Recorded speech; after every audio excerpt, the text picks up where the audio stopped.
Hi, my name's Tamara. And on this Friday evening, I was just sitting perusing over how to get over more easily to people who haven't really gone into this in a lot of detail. What frequency is? What is it about us that makes us one frequency or another?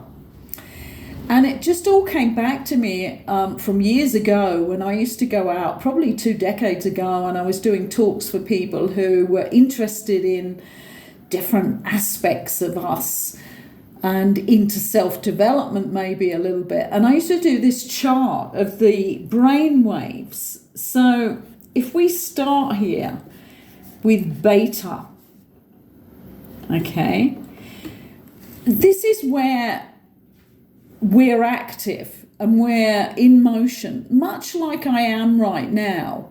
Although I'm very used to being in alpha at the same time, or have it very near to me that I can pull on, because I actually work very deeply on an intuitive level and a psychic level, and on a sensitive level. I'm going to put that in as well, because I used to call myself a sensitive at one point and an intuitive rather than a psychic. But what we're in most of the time is beta. But a lot of people like myself have amazing access to alpha. And these are brain waves. So this is what makes the different frequencies of our brain waves. And beta, when we're at the top here, when we're in normal active life, this is fast. This is the fastest brain wave, okay?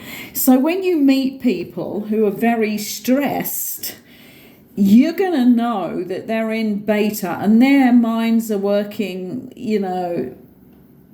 a lot of words per minute, even on their thoughts as well as their speech. And they can actually irritate people who are not used to that.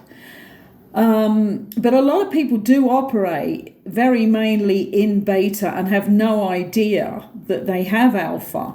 And then after alpha, we have theta and delta.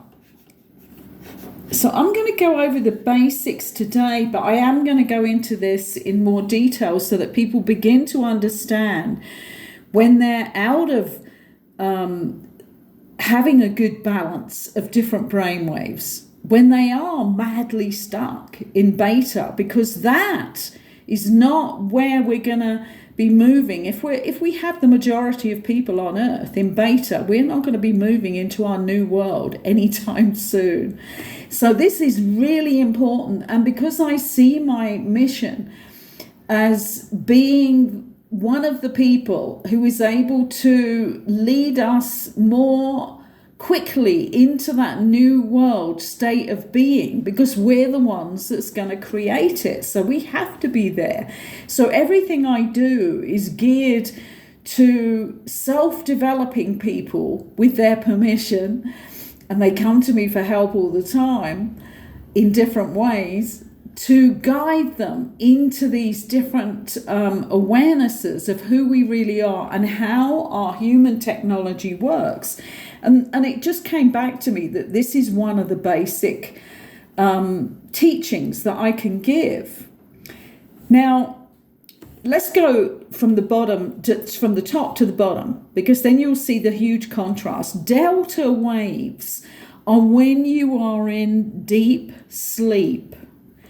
And these are like 0 to 6, if they, with the measurement they have. I haven't got those measurements here. I may bring them next time I do the second one in this series, when we go into more finer details, but also bringing this out into our lives.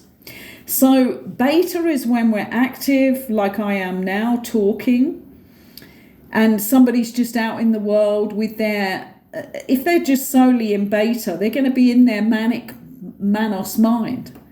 They're not going to be meditators. They're going to be strongly controlled by beta, which is their inner computer that learned information along the way. So if they're like age 30 right now, they're going to have a lot of information in their mind container. That voice that speaks to you, that's what it is. It's out of control software. So active out there and being controlled by monkey manus mind, the internal computer that has received all the history and just repeats it to you in different forms, including the fears and the misunderstandings. So this is the lowest state we can be on. Okay, and then when we go to sleep, we are in delta, and this is when you're in a very sound sleep, not when you've got the eye movements going on and when you're dreaming. So there is various states, like in this space between theta and delta. There are various states in between beta and alpha. And alpha and theta. So let's go on to theta here, which is when you're meditating, when you're deeply in a state that you have trained yourself to be in, like some people go into trance and are able to channel.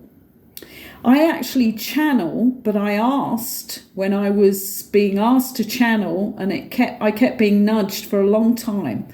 And people will maybe remember my story, which I might tell on the next video. Again, I'll tell it. But we don't have time today when we're trying to cover the basics. But I was asked if I would channel. I was being nudged. And what I said to the voice that I was hearing was that I did not want to go into trance. I had a friend who used to go into full trance. So she was in theta and she never remembered anything that she said when she was channeling. But I watched her do that, and I knew that her life and how she acted and was seen in normal life did not match up to the information she channeled. And I don't know why, but it just was so important to me that I could go into a channeling state and be able to bring through all of that wisdom, but that I was conscious doing it. So what they did was trained me on how to do that, but also I had to be really disciplined, and I have been a meditator for over 40 years. And I've been vegetarian and then went on about 8 years ago now to be a vegan, so that my frequency could hold up all the time, so that I was available to channel and receive downloads. So I think what I'm operating in is kind of in this middle bit here. I'm operating in between alpha and theta because I do not go into trance, but I am very detached. So if somebody knocks at the door when I'm halfway through something I'm channeling, I can get up and go to the door and deal very intelligently with a delivery or whatever, but I'm very detached. The emotions are not there. So we have even the in-between states. So if we're in beta in our normal life and we understand that to be active, alive human beings.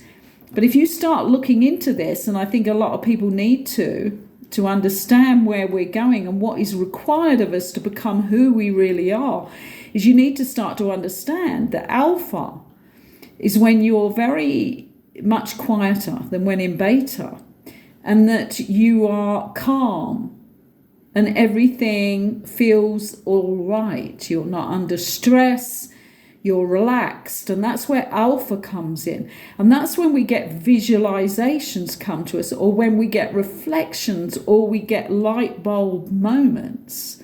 But we have to be relaxed to let this start to hum on a different resonance, a different frequency. And when you meet people who are on alpha, you understand that you're feeling something different than somebody who is hyper on beta and in beta brain frequency. I mean, now I cannot be around people who are in beta, who are very, very in beta and are not dropping it alpha. I can't be around them very long. Or even when they're just logic, they're just very black and white logic, because that's also a feeling. It may not feel hyper, but it can feel very controlled. And that's when they're not relaxing, not meditating, not reflecting, and not able to just drop occasionally into alpha. And before we go to sleep, we are dropping down through alpha, through theta, and into delta. And when we wake up from delta into theta, into alpha, and then wide awake. Now, the interesting bit here is this is your power point when you're in alpha, just before you go to sleep. And I have things that I say every night before I go to sleep, without fail. I have things that I say, and I start them with I am. And my first one, I'm not going to go into details because it's not a really good idea, because there are some really weird people out there who like to play with your good rituals and try to abuse them with bad rituals that they use against you. So I'm not going to go into what I actually say, except for one thing. And as soon as I go to bed, and lay my head on a pillow, I say, I am now going to sleep. And then I go into the other things. I do say, and I'm going to have an amazing sleep. But I am now going to sleep. Stops. I never lay awake thinking. That's just not something that happens to me. And you could put it down to the fact that I am able to go into all of these different states, but consciously. So I am now able to move into alpha when I need to. Like tomorrow, I go down to the local beautiful artisan market that's built up, new. We were the first ones to go in there about 5 months ago. And I decided to do yes and no questions with a pack of cards. But I offer them, I allow them to think up the question that they want an answer to, and they don't have to tell me the question. And I can receive the yes or no. And sometimes now I get yes, but this, and this. There's added bits on, or no, whatever. And without fail, it is accurate. And the way I do this is I'm shuffling the cards to offer to them whilst they put their attention on their question silently. And I am already going into alpha to get those answers. I'm not in theta. I'm not out of it. I am able to, at my own command, go into alpha, and the answer comes. And many people are able to do this. They probably don't use it as much as they should. But this is what I want you to take away for this week, to really get a handle on beta, alpha, theta, and delta. And start to maybe just use this when you are going to sleep and when you're waking up, and know that your power moment for doing any visualizations and any wishes that you want to put forward to have in your life is when you're in alpha. And this is very good if you put pictures in and make it visual. Okay, so this is simple to start off, but what we're then doing is we're not just throwing this frequency word around. We're first of all starting off with the basics of where are we right now? How often are you coming into alpha? I know that all the readers that are on YouTube, as I am as a reader as well, are going to be going in and out of alpha. And there are excellent readers who are bringing out information all the time. And some of them will also be occasionally dropping into theta, because there'll be just something that comes in. But this becomes automatic, this alpha.